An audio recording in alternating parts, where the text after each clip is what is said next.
You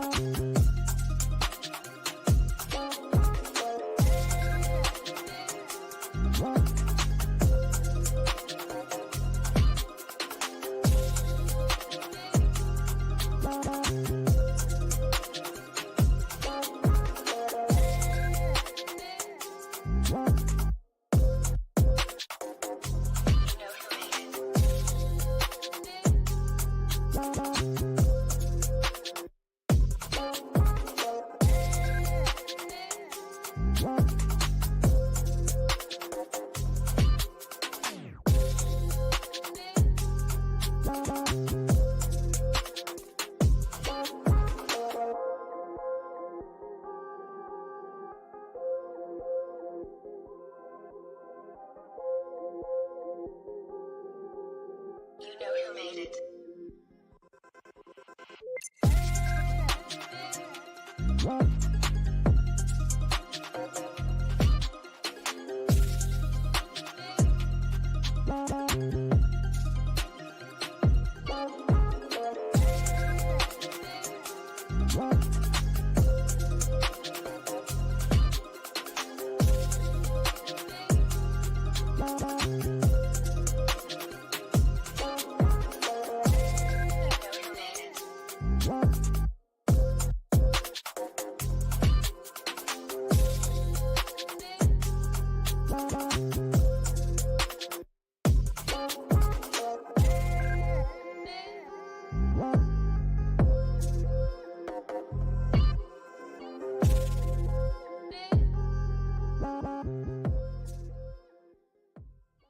And we are live on LinkedIn, YouTube, Facebook, Instagram, and Twitch. It's Revening's weekly Wednesday. Welcome to show, revenue party people. We've got really hot topics, really real topics. And we've got our hot prizes and our hot guests, who I'm going to introduce you to here in just a second. But let me get through my little bit. Big thank you to High Level and Cherry Assistant for making this show possible. Big thanks to Sabrina, who it helps to put it all together. She is with Cherry Assistant, and I couldn't do it without them. But Cherry Assistant, they do more than everything you see them do for me with creating these images and all this stuff. They help with sales and data entry and all types of things. You'll see the menu during the intermission on their ad, but check it out because it's great to have someone who can help you with some of the busy work. So big thanks to Sabrina for making this episode possible and Cherry Assistant for sponsoring. Also, big thanks to High Level. So High Level is doing some really cool things. So they're doing a workshop. And this workshop, I wrote about it in my newsletter. Does everyone here get my newsletter? Let me know if you don't. Just go to reveting.com and you can subscribe. But basically, they are for free to a few people if it's not already filled up, because it literally just opened today. They're doing like one-on-one setup of your High Level, and you can do it with a free trial. And they're going to help you get your first customer. Like, that's the whole goal. They're building your process. So I have an exclusive link. I can put it in the comments here in a little bit, but that will get you registered if it's still open so that you can get that one-on-one support to set up your High Level. This is your website, your automation, AI, like all the things, CRM, marketing related. High Level, check it out. Also, like if you want an extended 30-day trial, hey, Dan, what's up? So good to see you watching from Long Island, New York. Whoa, hey. So 30-day free trial if you want to try out High Level. And if you do, let me know. I'll help you out with it because that's my affiliate link. Full disclosure, I get commission, so I benefit when you sign up. So I want to help you. But anyway, in addition to all of that, tonight we have some excellent prizes. So make sure you are entering to win throughout the full discussion. We'll give them away at the end of the show. One winner per prize. Make sure you tag High Level in the comments to enter to win this awesome swag pack with a couple t-shirts, water bottle, and a hat. Cherry Assistant will get you 10 free hours of a virtual assistant service. 10 free hours with a virtual assistant. I can't talk tonight, apparently. Hashtag headset will get you a free professional wireless headset from Headset Advisor. And this will allow you to be on your Zoom calls, but also like walk around your house. Anyone else being like stuck on their computer? What's up, Dan? I feel like it's long time no see. You were in Ohio this summer. How did that go? I want to hear about it. Hopefully your daughter's doing well. Hashtag email will enter you to win the Lavender 1 year free with their pro plan. So Lavender is a Chrome extension that will help you with your cold email. It'll help you be concise. It'll underline things in terms of your tone, which I'm not always the best with tone. So it's a tool I really like, especially with cold emails when you're in that awkward position. Just put hashtag email to enter to win a free year with Lavender.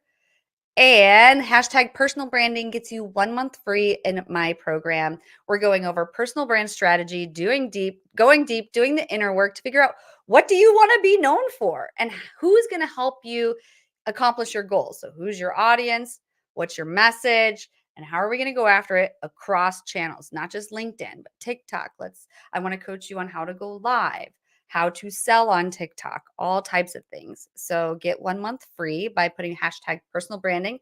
Hashtag revenue is going to enter you to win Justin's gift. So Justin Peck is our guest tonight. You're going to meet him here in just a second. So hashtag revenue to enter to win.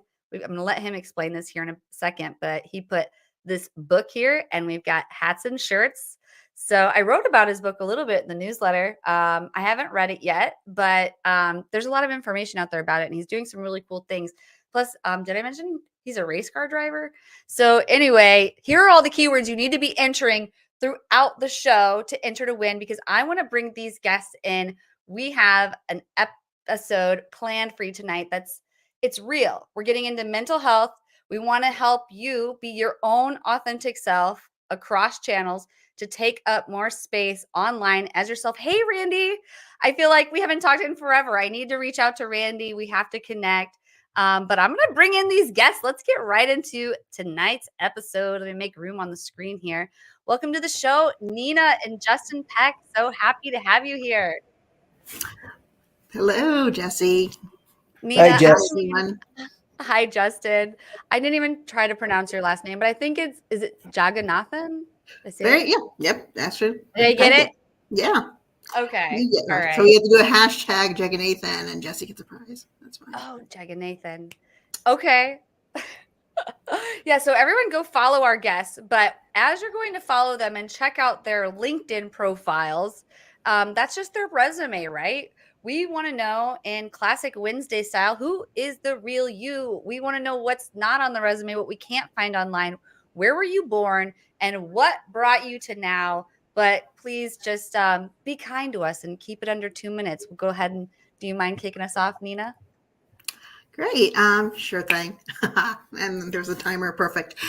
So I was born in New York City, and but for the majority of my childhood was raised in Iowa. So that's its own other episode. And so I spent most of my career in tech. And so the past year or so, I've started pivoting towards more storytelling, story writing, B2B writing, and ultimately moving into my true love, which is like fictional writing and comedy. So this whole journey and everything I've learned since kind of officially leaving as an employee and having my own company within studios is kind of a testament to all of that.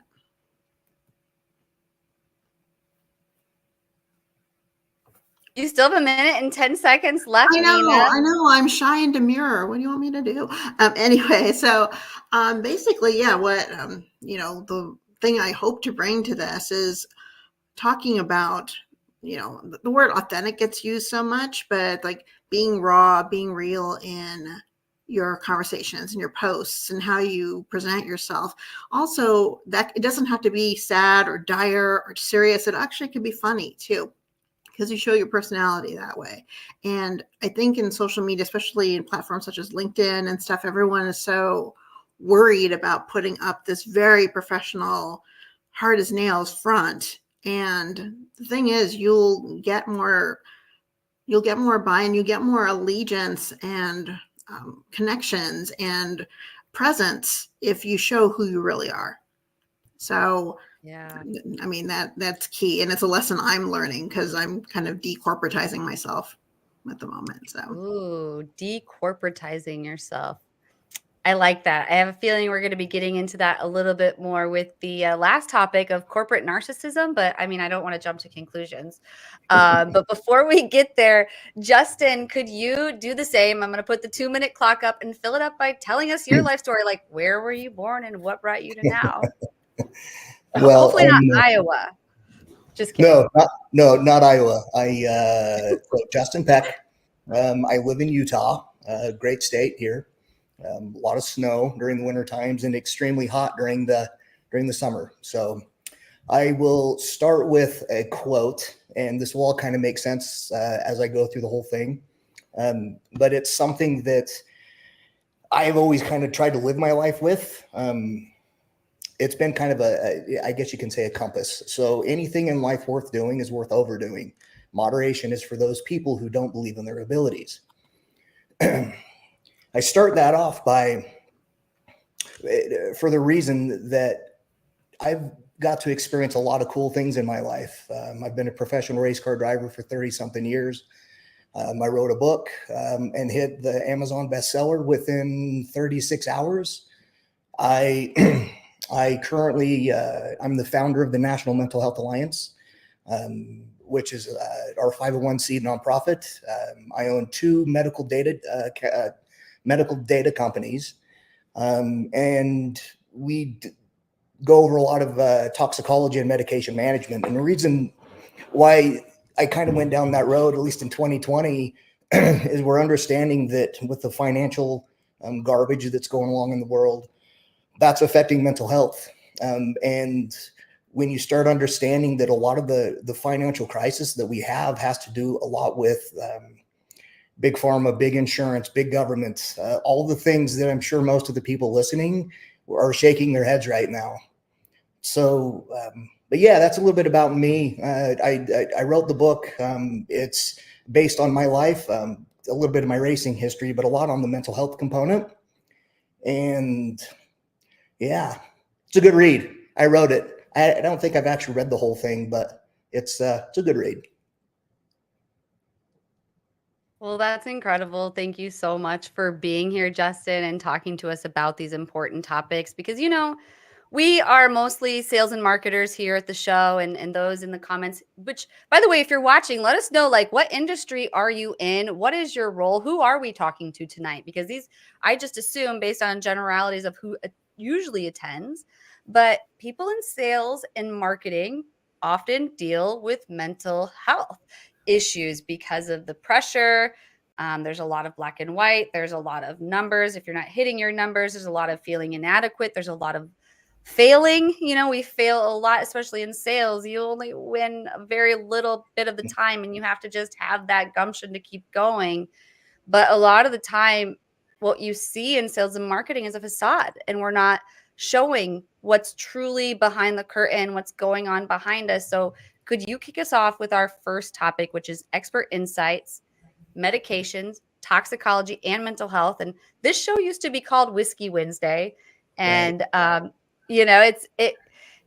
I think that, a lot of salespeople, a lot of marketers, they use different substances to cope with a lot of these mental health issues. So this really is speaking right to this audience. So feel free to just get right into the raw, true stuff.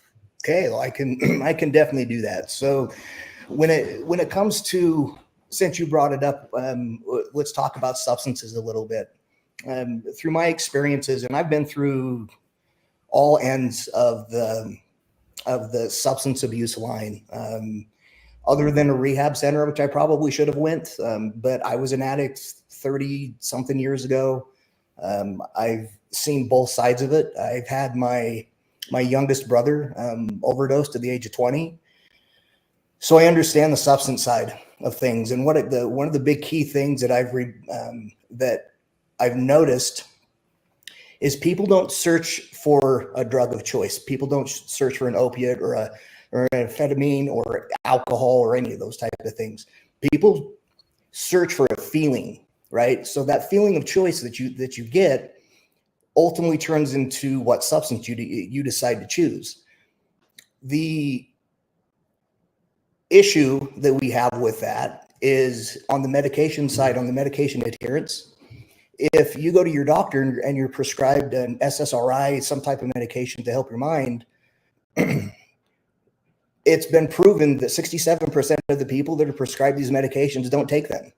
They lie to their doctor, and depending on the mental state of the patient, that could actually turn into a profit machine for these people. Real quick, a little bit of an idea of what goes on in this country, and a lot of people don't understand it, which is pretty frustrating, honestly, is you'll get a patient that will go into his doctor, say that they need an X, Y, or Z drug, right? And I'll drop a medication. Let's say trazodone. For those of you that don't know what trazodone is, it's used a lot for sleep. So what people will do is they'll go into their doctor, they'll get the prescription to trazodone, but that's not the feeling that they like. So they'll take that prescribed medication, they'll take it to their drug dealer, they'll trade that drug, their trazodone, for their opiate or their methamphetamine. That's how that's paid. Then once that patient is almost out, he'll go back again to the doctor. So it's a revolving cycle of insurances, doctor visits, co-pays, and it's killing the medical industry. It's killing who we are as a country. The mental health side of things, and it's such a massive topic, and I'm sure that anybody who's listening will understand that it's a massive topic. So I would like to, if anything, I would like to have people ask questions on the mental health side, because I can talk about any of it. I've experienced most of it. The only thing I probably haven't experienced is postpartum, because I'm a man. No babies here. But the mental health side of things, when it comes to workplace environments, and even as an employer, as a marketing rep, as someone who's running their own gig, if you're not in the right mental space, there's an issue and there's a struggle. And so it's trying to find how you can win the mental game on a daily basis. Absolutely. And I appreciate you for sharing that. And I think I probably had undiagnosed postpartum depression, but I've had 2 kids, and really, I mean, your life completely changes. So Yes. and you lose a lot of freedoms, and it's something that a lot of women go through and no one talks about. I Yes. was probably not even properly, I wasn't even diagnosed, but I go look back at those times that I was in some deep, dark places, and nobody knew, because I was just by myself on maternity leave, breastfeeding my baby on the couch. Like, Right. that was all I did, and I was by myself. So yeah, I digress. But Nina, I saw you nodding a lot during a lot of this, especially like when he was talking about how kind of messed up it is in our country, right? And like how a lot of people just don't know all the crap. Like, what were you thinking when he was saying that? Well, actually, there are a lot of stuff that Justin said resonated with me, just in terms of friendships I've had with people that they have to turn to doing these type of exchanges because the medication they're given isn't effective, or their insurance doesn't cover it, and a variety, and then also societal pressure as well as judgment in terms of the fact that they actually probably do need help, but it's looked down on as you're weak. It's looked down as, there's still a lot of that in society, and it's really disappointing. And people then go to these measures and then they get judged for it. Well, they're just a druggie, or they're just this, or they're just bored, when it could, in most cases, run a lot deeper than that. And to Justin's point also, that's why it's important to talk about those things, especially on these larger platforms such as LinkedIn and whatnot. It isn't, because this, I'm sure, permeates with a lot of people, and like they all have a story. They all know somebody, and it isn't just, something I watched on Dateline. It's actually something that they can tell by 1 or 2 degrees of separation, or something in their own, family or themselves. And that type of, reality and rawness, and gives people reading it, okay, I don't feel alone. I don't feel like there's something wrong with me. And I think Yeah, that's key. totally. So we got a couple questions in here in comments. So we have Like, Valiant Thor. He said, there's been so much secrecy and disinformation over the last 100 years that it's become impossible to prove anything in the face of official denial. I think he said that when you were talking right. justice. Can I make Yeah, a comment to that one? please. So the secrecy and the disinformation, and this is not a political rant, right? So I don't talk about, I call it the 3 Ps. I don't talk about politics, politics, profits, or pills. Those are the things that I don't really talk about. But what I will say, though, is the secrecy and the disinformation that goes along within this country, it literally has been over 100 years. We have lost an entire century.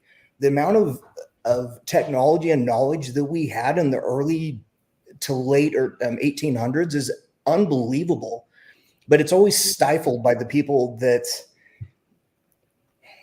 I really do hate to call out the big dogs in the game, but they're all there. We all know, right? So, for example, some of the secrecies, some of the things that people don't understand. If you were to walk into a pharmacy and you wanted to go buy a bottle of vitamin C before you picked up your prescription, you would walk over to the vitamin aisle and you could see 5 or 6 different brands of vitamin C, all with prices on them, right? Everybody shake their head. Yes, that's what we do. Then you go to the actual pharmacist, right? And if you ask them that same question, how much is it? Well, your copay is $20. No. How much is the medication? They don't even know. What ends up happening is there's a thing called pharmacy benefit managers. And what they are, these are people that negotiate the prices with big pharma in lieu of the insurance company. So the insurance company sets the price and then they refuse to pay it. Where does that make any sense whatsoever?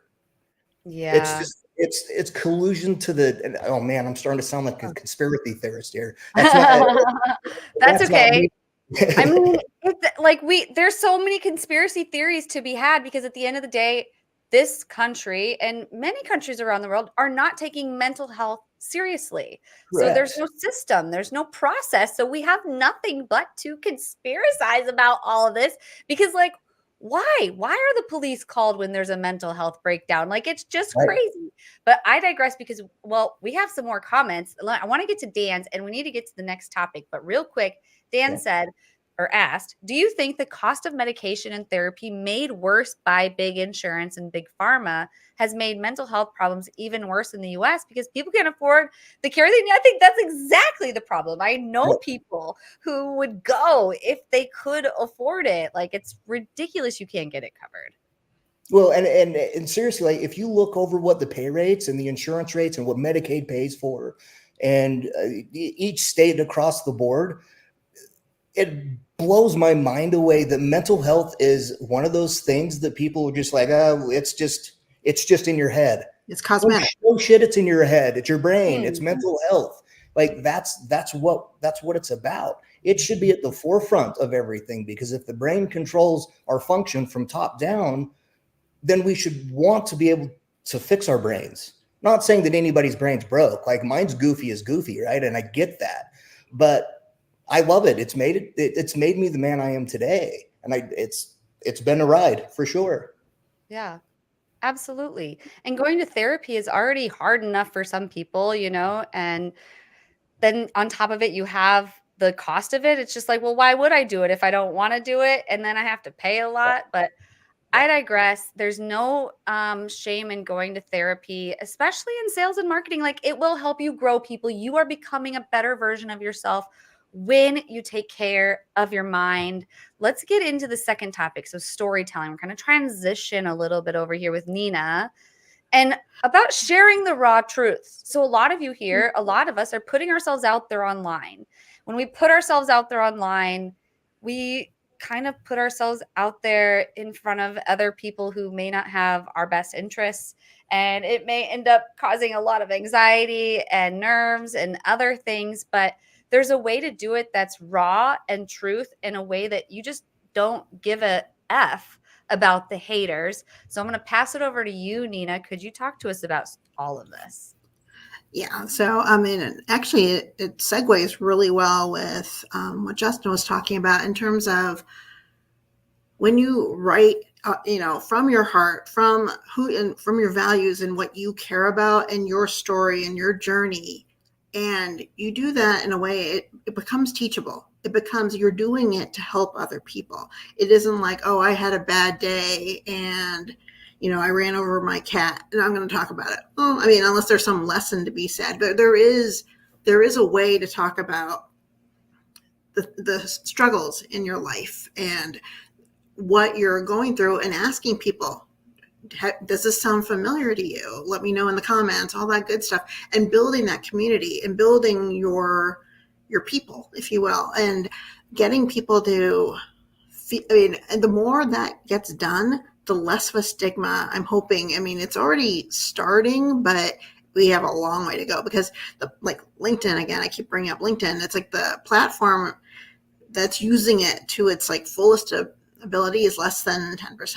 And it's a huge platform, but it's getting more and more people to share their stories, share their failures, and not the humble brag stuff like, oh, well, I can't, I keep doing this, but I keep failing, but I keep, winning these accounts anyway. Like, it giving something that isn't valuable. And the thing is, if you show like true lessons and true obstacles and things that you realize that there's some issue when you're a child that you're still dealing with, or who you keep attracting in terms of clients and in terms of companies that you work for, and is there a vibe that there's a lot of depth and richness that can be made to these posts and to your storytelling, and even how you present yourself to clients, and to show that you're a real person and you're not there just calculating the number, or like the dollar commission amount in your head, and that's all your client is, dollar signs. That you actually want to create a relationship, and what better way that to show the kind of person you are to work with is someone who is able to express and put out there their truth. And that needs to be done. Yeah, totally. Oh, let me make sure I don't cover up your face here, Nina, and get Justin back in here too. So yeah, I love what you said about just uncovering your truth and how you kind of tied it back into everything else we were talking about. But to kind of pass it over to you, Justin, I'm curious, like, what's your take on storytelling and just in general with like, sharing some of your raw truths out there to make it more relatable to people? Well, for me, and so when I speak and when I talk, when I'm on stage, when I'm doing interviews, when I'm podcasting, any of those type of things, at the very first, when I started doing this, I would always write down things that I wanted to say, good key points. Like I actually would even try to prep when it came to speaking, right? That's not me. I physically can't do that. And so I wing it from the second that I'm on stage to the second that I'm off. The reason why I feel like I can do that is because I do speak my truth. I get that I'm a goofy guy, right? I get that I've had suicide attempts. I get that the people that know me, the people that really know me, I'm a handful, and I know that. I know that. But they also know that I'm open, I'm raw, I'm honest, I'm transparent. I'll tell you the things that you don't want to hear. And at the end of the day, it comes down to if you don't have enough confidence in yourself to be proud of who you are, then maybe you should start looking into that before you start posting things. Suggestion. Yeah, that's a good point. Well, I don't know. This is such a good topic. I'd love to hear from the audience. Like, what are your guys' take on this? Like, do you feel like you can share your raw truths, or do you feel like sometimes people share too much raw truth on social media? Shoot, but like, how can it be done in a tactful way? I would just love to hear what the audience is thinking here on storytelling. But could you wrap us up on this topic with some actionable tips, maybe, Nina? Like, what can we do if we're feeling kind of stuck within ourselves, but we know we want to be our real selves? Like, we want to take off all the fakeness. We want to just be ourselves, but sometimes it's hard because we got bosses and everyone else breathing down our necks. Couple of good prompts that I use on occasion are, one is like the tried and true lessons that you wish you knew 5 years ago. What are things that, if you can look back, and those are things that you can, um, um, that you wish that you were able to know, that you had knowledge of, that you were like, oh, well, yeah, I was so worried about X, Y, and Z, when it actually really ended up being not a big deal. And those type of lessons, those are things to talk about, because that opens up a whole can of like authenticity in terms of what you learned, and things that, once again, your truths. And same with, also, that I always like to do the reverse, is things that your 5-year-old self would tell you now, like the things that you've forgotten about, the things that used to light you up when you're a child, the thing that, nothing is like cooler than seeing like how excited a small child gets on the smallest things, like a flower, or like a rain, or anything, like a bird. And that, like, absolute like awe of things, and remembering what that person was like, and reminding you now of what that used to be and how you can get it back again. And those two angles usually are kind of helpful in bringing up stuff that, maybe other people can understand, would be able to relate to, and maybe learn also about themselves, and encourage them to do that kind of introspective thinking, if that makes sense. Absolutely, that makes sense, and it's a great point. Dan says, I think it's really powerful when people on social media that we see successful and invincible share their mental health challenges. Like, you doing this is really making an impact to other people, and you may not know it. And we've got 2 more hot topics. So our next hot topic is tech aids compliance, new systems to improve patient adherence, and corporate narcissism. We're going to be getting into both of these topics right after these messages.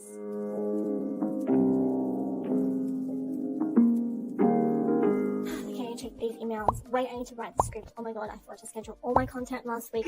I know the chaos of running a one-person business can feel too much sometimes. Carry Assistant has become my secret weapon to success. Having an actual niche assistant has been so game-changing. But since bringing on one of their virtual assistants, they have been handling all my nitty-gritty tasks, from DMing people on my socials to following up with leads, even doing the cold outreach for me. Plus, they help with all the tedious admin tasks like managing emails, scheduling appointments, reminding me of appointments. Just imagine the time that you're going to have when you have an actual niche virtual assistant helping you with all these things. So with your assistant, you're never going to have to worry about the little things again. You don't want to call with them.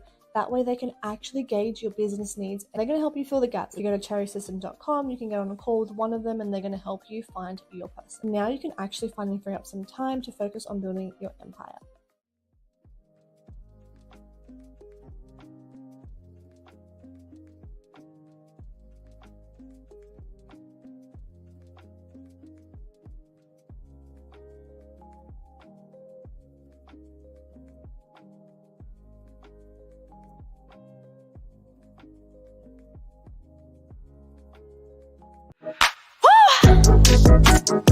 I want to show you how to do a voicemail drop. And voicemail drops can be really creative ways to reach your audience. And, many of us are spending a lot of time on the phone making calls, but hey, I'm here over in marketing to report that you can do a mass voicemail drop. And let me show you how. Let me log into my account here, Reveting. The hard part about any campaign is knowing your audience and knowing what you're going to say to them. Yeah, definitely check out Lead Magic if you haven't already. So what I love about Lead Magic is their lead scraper. You can see that right here. Also, another thing are the technographics. Then import that into High Level. So High Level for me, it's white labeled. It's app.reveting.com. So when you go in here, you're going to want to, you can get your contacts in here however you want, with the ones that you want to do the voicemail drop with. Once you know who you're sending your voicemail drop to, create a new workflow from scratch. and you can add in your trigger, which would be the tag that you add. For me, and for this example, I'll go ahead and say tag added, and it will be anyone who downloads my free LinkedIn 5-day challenge workbook that's on my LinkedIn page. And if you get that, we'll go ahead and wait just for a minute, save action, and then we're going to do voicemail. All right, so now I need to get a voicemail and I need an audio file. And luckily I have this just like free online tool. You can go to 123apps or online-voice-recorder.com. You can see it on the screen. And I am just going to record a voicemail. Hey, it's Jessie Lezak. Wanted to follow up with you about the 5-day challenge workbook and course that you downloaded and see what you thought of it, if you've had a chance to complete it, and how I can support you on your journey to LinkedIn growth. Give me a call back anytime. My cell phone number is 510-335-9355. Thank you so much. Bye-bye. We'll move this in a little bit. Move that in just a tad. Save. Open so I can't see. So here is my recording. There it is. It's loading. Hey, it's Jessie Lezak. Wanted to follow up with you about the 5-day challenge workbook and course that you did. And that's how people will get into the voicemail drop. And I think you should try a voicemail drop too. And if you would like some support on that, I would love to help you. Just give me a call. You already heard my number in the recording, 510-335-9355, or you can email me at Jessie, just my first name, JESSIE @reveting.com. That's REVETING.com. Hope to help you with your voicemail drop here soon.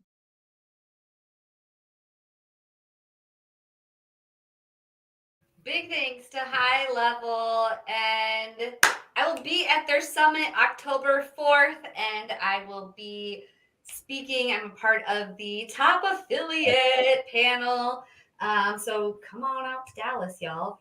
But I digress. Let's get into this next topic. Tech aid compliance. Okay, so you have to explain this to me because I'm not even sure I follow. What is tech aided compliance and the new systems to improve patient adherence? Like, is this what we need to do to fix mental health, Justin? Yes. Yes. This is so I have cracked the code up, down, right, left, triggers, the PlayStation code. We have cracked the code on how to actually help people with their mental problems, with the insecurities, with the issues, with the disorders. So I'll first start off with,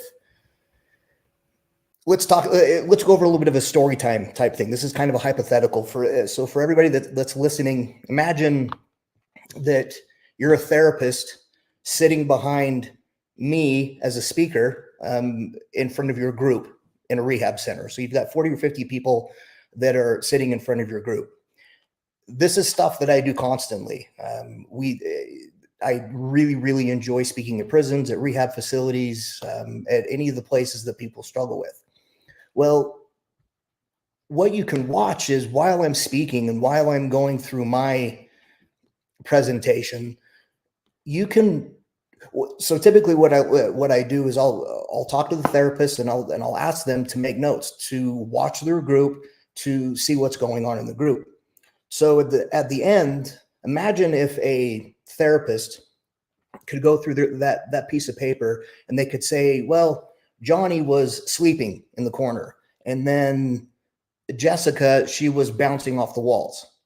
Right now, there's really no way to test immediately what's in their system immediately. You can always do the POC cups. POC stands for point of care. We've all probably seen those at Walmart, Walgreens, wherever, right? And they are a drug testing mechanism that is widely used across the planet. The problem is they're not accurate at all. The false negatives, false positives, they're all over the place. And so what we ended up figuring out is to create a system where you don't have to pee in a cup anymore. Non-invasive way of drug testing. And what it is it's this little device. This little device here. This is going to change everything about what we do. What this part here is, this is a swab. It has chemicals on the insides. You swab your mouth, both sides, and then underneath the tongue for 60 seconds. And then after that, you'll take them and you'll slide them in these units right here, and they'll slide it all the way down. And then it will instantly read what you have in your system right at that exact moment. So it's the snapshot of what's actually going on in your body. Where that comes to value is when you start having the therapist look at the group and seeing different behaviors. Now they can pull Johnny out. They can pull Jessica out of group and say, hey, can we just talk to you just for a second? You can walk them out into the hall, do the test real quick, and then send them back into group, non-evasive. Then what you can do with that information is explain to them that this isn't a gotcha moment. This isn't, you're not going to go back to jail. You're not losing your kids. You're not going to go down the bad path. But this gives the patient the opportunity to actually come clean and be truthful with their rehab. So through the technology side, this device here, again, like I showed before, right? This actual device, we've got markers that can test all the RSV, so COVID, flu, pneumonia, those type of things. We have a massive panel of substances, anything from mental health medications to all the illicits. We have cancer markers that can detect certain cancers in your system. And then the big one for me, well, it's the second big one. The first big one, of course, is the substance side, but they've also got a concussion protocol. So when I would drive and crash in a race car, there's no way to really know if I was good to get back into that race car. Or think of football, right? Think about the high school kid that is on the line, took a massive hit, and they're not quite sure whether to send him back in the game or not. With this thing, you can know if that kid's good enough to play within 60 seconds. So what it ultimately does is these are new systems, and this is new technology that's being implemented right now. It is going to change everything as long as the powers that be let us. We're finding that the government they want what we have. They see the value of it, but they kind of want to stifle you. They want to put you on the back burner and not really talk too much. So we're working on that. But the technology part, when it comes to medication adherence, when it comes to patient compliance, all those things, the technology is really, really where it's coming. That's it. So that's all. That was a really good demo. I'd never seen one of those things that you haven't. We actually just got FDA clearance 3 weeks ago. So oh wow, congratulations! And it is an amazing product. So the doctor that actually invented it, we've got 217 patents on this thing, and the doctor who invented it figured out a way to put a cleaning solution inside the swab, so it actually cleans the saliva while before the test actually goes through. So you know that, like, you can't beat the tests. When you start looking at urine tests, it's a $1.6 billion industry for fake urine. People don't understand that. It is a massive industry. People will reverse cath. Yes, I said that, reverse cath. They will cath themselves and force urine back into their body so they can go do a witness test. Yeah, I do the same thing. Yeah, it is a thing, but I'm not joking. It's or so they can go get a sales job or a marketing job. Something, right? Something. I see you all out there, with your fake pee. No, I'm just kidding. So, but I understand that. I understand the beating the test side of things. It's not fun to have to worry about having to beat a test. But with this system that we have now, you can't beat it. So what does that do ultimately, right? Again, it's not the gotcha moment. We can take this now, and I mean, we've got our units in patrol cars right now that can test for alcohol. So now when someone's pulled over, instead of doing the breathalyzer or any of the other garbage, they can do just a quick swab. And then if they want to fight those results, that's what the second side was for. It's a lock mechanism, and then they can take that, send it to a lab through an LCMS machine, and actually break it down to the molecular level, so you know exactly what was in their system. So if cannabis pops, right, if you're pulled over and cannabis pops, but you have your weed card and you smoke at night, you shouldn't get a DUI for that at all. So if they write you a DUI, now you can take this and send it to a lab, have them confirm how much of the alcohol substance was in your body at that exact moment in time. And then if it goes too high, then you get the DUI. If it's not, then you're free and clear. That's incredible. Again, it's not a gotcha thing. We're not trying to put the fear of anybody. Right. This is a help. This is something that helps add personal responsibility to people. Yeah, totally. Because a breathalyzer doesn't pick up a lot of things. No, it doesn't. And I want to get your reaction to some of this, Nina. What's your take on it? I mean, I think it's fantastic. I mean, it would also, I would see applications for if some medications that you're prescribed for actually are working. Everyone metabolizes medications differently. Right.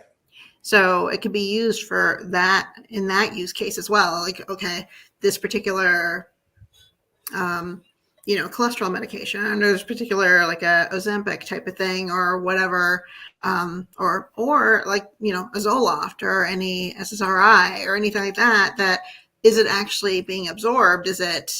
What is the level that you need to be at to know that it is actually being effective? And that would be also something that that could be a great use for it, because everyone's like, well, I know a lot of people that are on medications and they're like, well, you're on this dose, you should be feeling better. Right. Like, Oh my Yeah, gosh. I saw that squint, that hate squint. It's like, no, what are you talking about? Yeah. I do that hate squint a lot, Justin. To even to add a little bit onto that, I was going to add a little bit onto that, but I forgot what I was going to say. That's welcome to my life. That's part of me. So anyway, yeah, sorry. That thought completely went away. It will come back later. That's okay. Apparently my mic was a little bit far away. Thank you, Erica, for letting me know in the private chat. It was like sitting over here. So if I sounded weird to anybody, it's because I didn't even have my mic by me. But I digress. Let's get into our fourth topic, corporate narcissism. So there is some corporate narcissism out there. And this narcissism word is like a buzzword these days, right? Like all over TikTok. We've got the impact of the narcissism like debates. But let's talk about corporate narcissism. Nina, can you talk to us about that? And when companies, let's not say it, but I will, exploit their employees?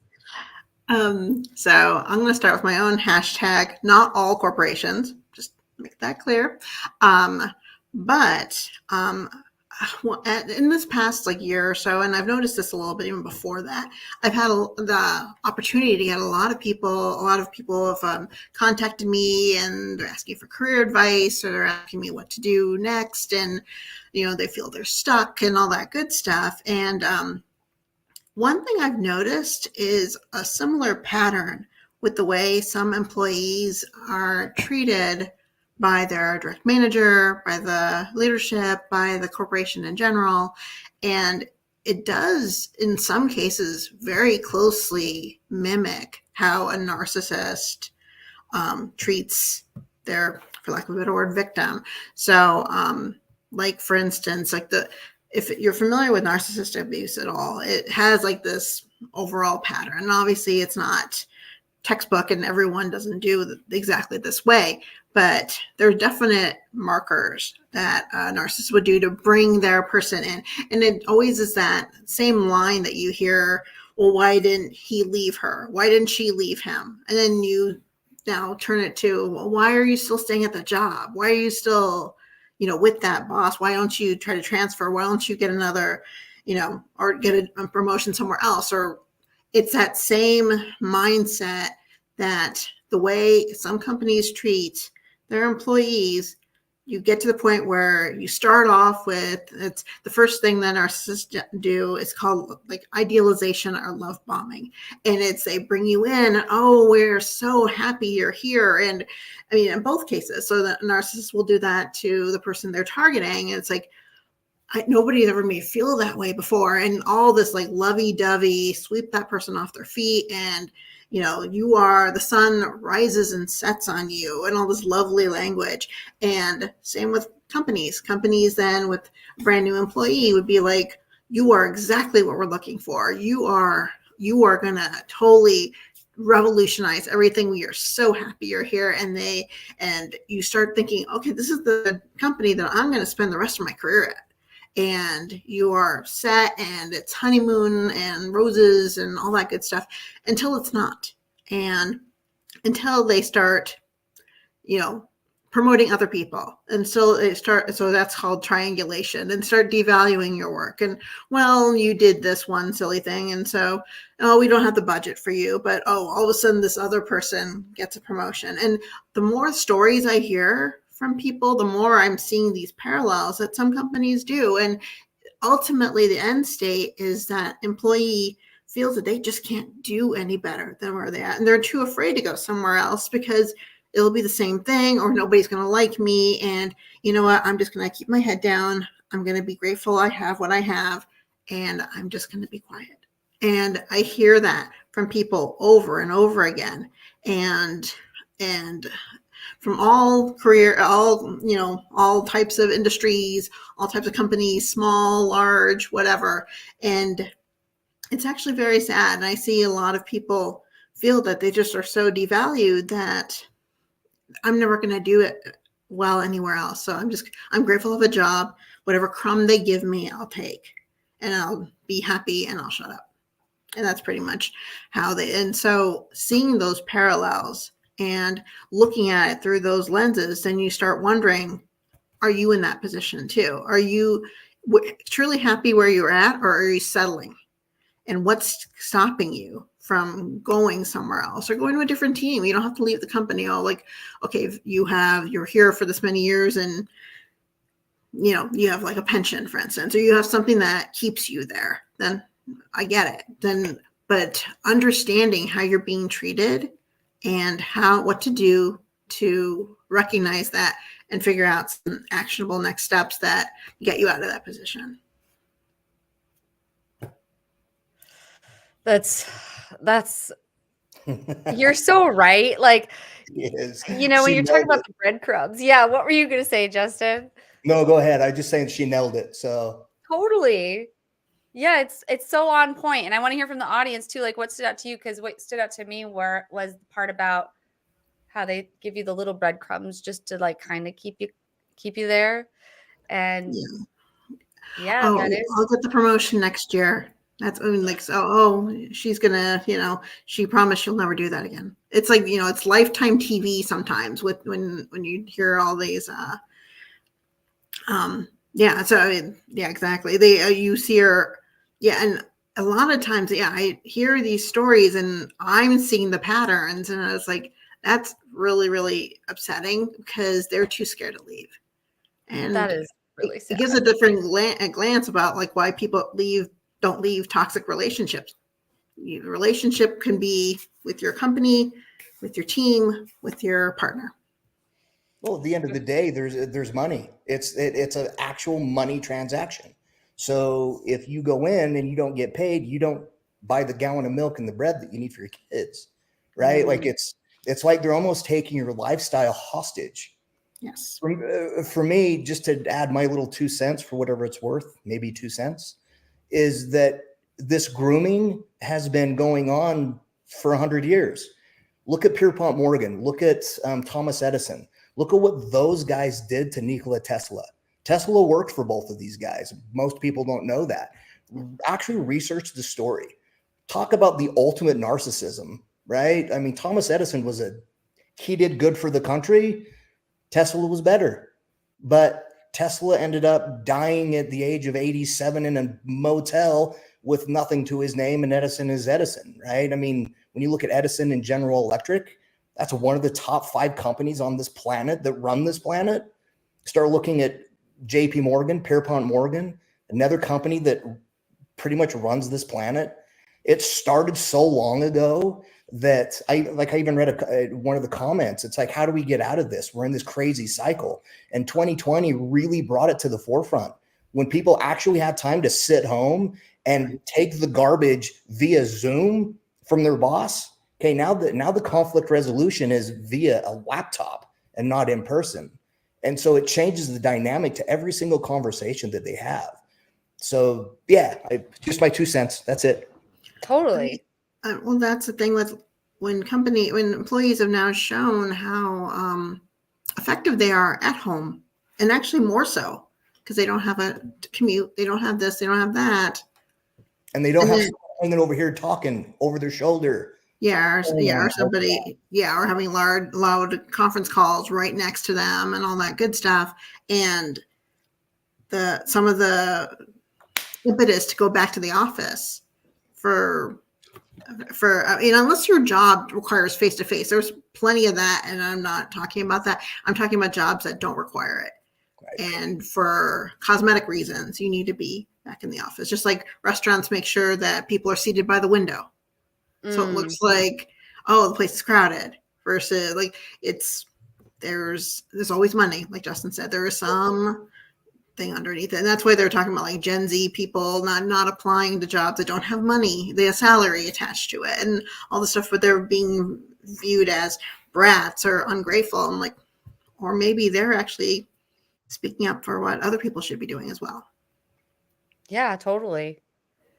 Maybe they should. And man, you guys really take it back. Like human psychology, humans are just kind of messed up, right? Because it's like we're still repeating ourselves with these like the crazy trauma that goes back to Tesla. Like, come on, people, we can do better. Like, but I want to see what some of y'all are saying. So I know Jenna was saying people are waking up and walking away. Employers aren't able to retain. It's true. That is happening a lot.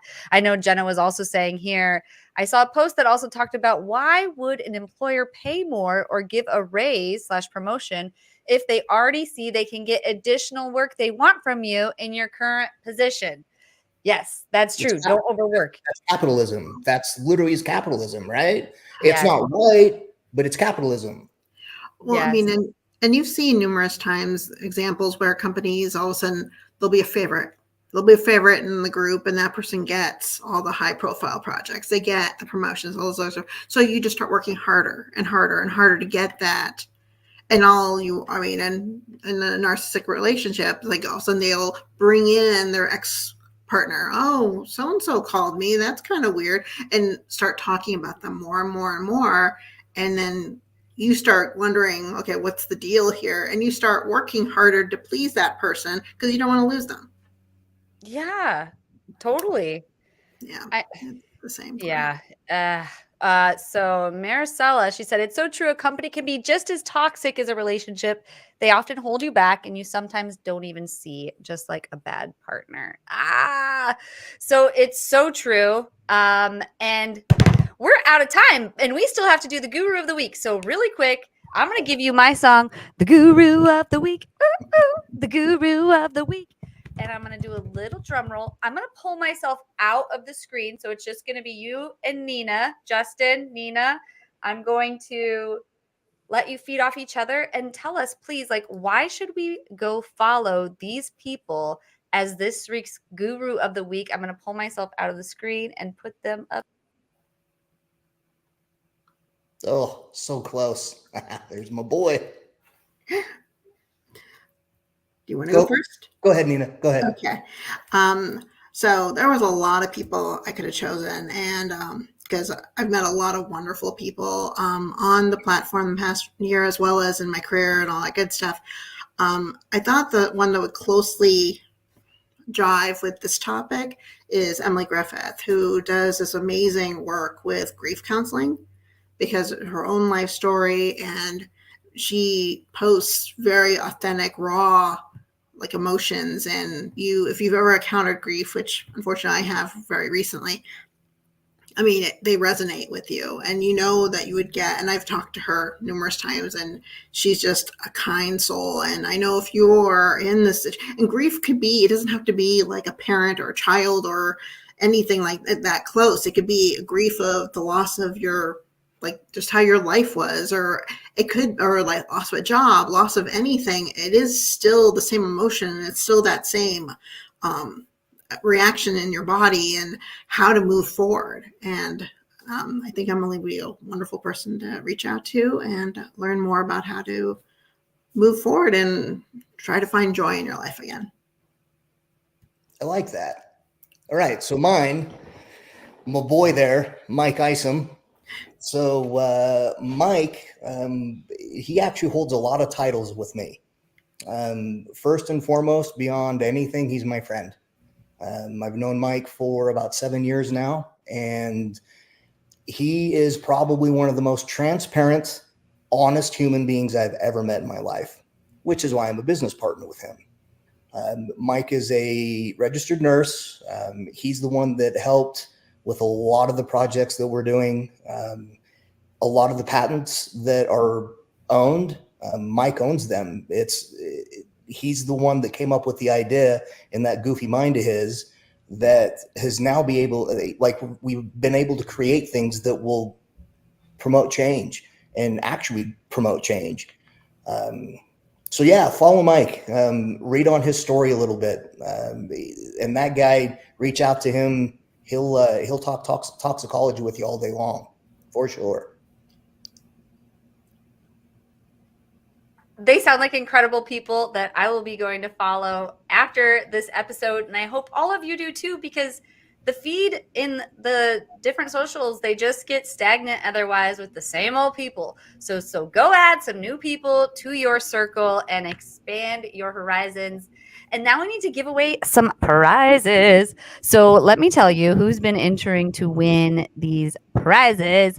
We've got 3 entries on high level, 2 entries on the headset, 2 on email, 1 on personal branding, and 3 on hashtag revenue. You literally have a few seconds to go enter to win.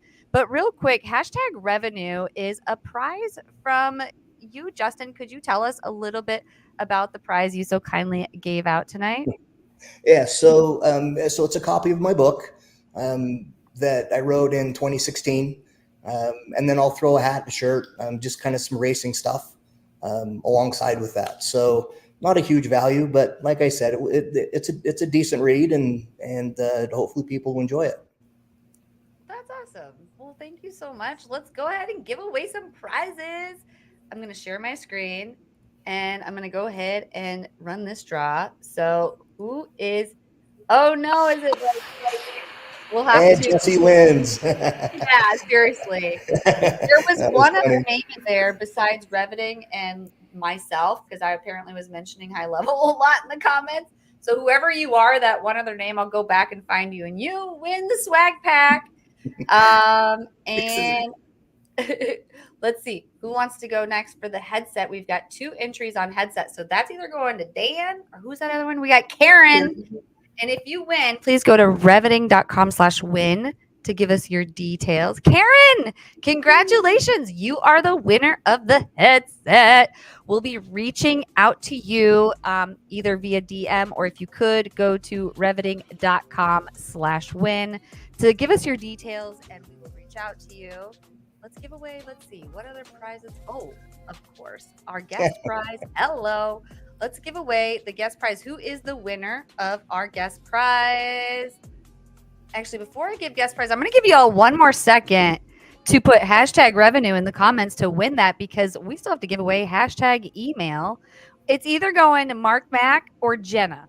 So Mark or Jenna, who's getting lavender? I'm not really sure, but oh, it's you, Mark Mack. Thanks for coming. It pays off when you show up. So we'll be reaching out to you, Mark. I think we have your information. Unless it's changed, then please fill out the reveting.com/win. Okay, but now for reals, I'm going to be giving out the hashtag revenue. Here we go. Oh, we got another entry in there. So it's Erica, Randy. Who else am I seeing? Jenna? Ronald. Ronald? Is that who it was? Randy, you are the winner of prize 4. Congratulations to Randy Sue Deckard. She is an incredible person, and we have her details. So you don't need to fill out the form, Randy. We will connect you with Justin via email so he can send you the prize. But my husband raced and is building a drag car. Ah, yes. So I mean, we're over and we're through. But Justin, you got to give us like one line on this whole racing thing. Like, I've never met a racer, I don't think. Well, it's It's like being in a shotgun fight in a closet. So I race off road. So it's I don't even know how to explain without showing pictures, but it's being in a truck that will do about 140 miles an hour across the desert. And then there's jumps involved, like you'll jump 200-300 feet. So while you're trying to compete and still win. So the racing side is, oh, it's so next level. I've been doing it for a very, very long time. Says the 138 broken bones, the 22 surgeries, the Nice. 72 ounces of titanium that I have in my body. Yeah, love it. Holy Love cow. it. So Wow. one thing I was going to ask, everybody who entered for the book, Yeah. just send me their information. Everybody gets a free book. Oh my gosh. That's Well, I want one. You get one too. I just need information. Excellent. awesome. Perfect. Yeah. I mean, Justin, Nina, you guys were incredible tonight. Thank you so much for going deep on these topics, because there's so many people who don't talk about it, who are struggling with it, who may not even know they have these issues. But could both of you, to wrap up, let the audience know a little bit about who you help? So whether they are in your audience or not, how you help them, and if they are someone that potentially you could help, how could they reach out to you? We'll start with you, Justin. Okay, so to reach out, a few of the easy ways: Instagram DM. It's Justin Peck 49. Facebook is just Justin Peck, and then the same thing with LinkedIn. I do live in Utah, so if that helps, I know that there's a few Justin Pecks around. The irony behind the whole thing is the other two Justin Pecks that I know, one's a ballet dancer that has won Grammys, so he's really, really good at what he does. And the other Justin Peck is another race car driver that just won some national event. So I guess it must be the name. But with that, yes, please reach out. I mean, any of the stuff that I've talked about, whether it be the easy saliva that I saw someone has researched that, whether it be that, or whether it even be just a family member that just needs to talk to somebody. I'm here. I'm here for anybody across the United States. If someone needs me to come down and talk and speak, I'm here. I'm here to serve the purpose more than anything. Really appreciate that, Justin. Thank you so much for all the great work you're doing. And Nina, could you do the same? Tell us how we can find you and who you help and how you help them. Basically, you can find me on LinkedIn under my name. If there's another Nina Jagannathan, I will be stunned. It could happen. It could happen, but I haven't seen any yet. And so I don't have a doppelganger anywhere. However, and in terms of, if you feel stuck in your career, if you want to start writing more authentically, if you need a cheerleader or a coach or just somebody to listen to, come find me there. If you need a good laugh, I do stand up, or I'm starting to again. And if you're interested in that, I will DM you my TikTok channel, which I'm starting to bring up. So that will be, that will talk about more about this narcissism topic, as well as my very strange observations on life. Well, now you got to drop the TikTok handle. Okay. All right. You asked. So it comes from Apu from The Simpsons, his nickname for his wife that he's only used a couple of times. And the first time it came up, Justin, if you know it, like 10 I points. feel like I should know this. Okay. Yeah, that's a good trivia question. He nicknames his wife Chutney Butt. Yep. So there is a Chutney Butt Media on TikTok, and I'm going to start posting on there. And it's going to go more into detail on, like I said, on narcissism, and especially in the corporate space, as well as my snarkiness and bitterness. I can't wait to go follow, and I hope the rest of you do too. Justin, Nina, thank you again so much for joining. This was an incredible episode, and we will be in touch afterwards with post-production clips and material and all that stuff. But until then, you'll be seeing WinsDay across all the channels, but we'll be posting about it for the next few months here, this particular episode. So thank you all for being here live, and we'll see you next week. Talk Thanks, to you all Jess. later. Yes, thank you. Thank you.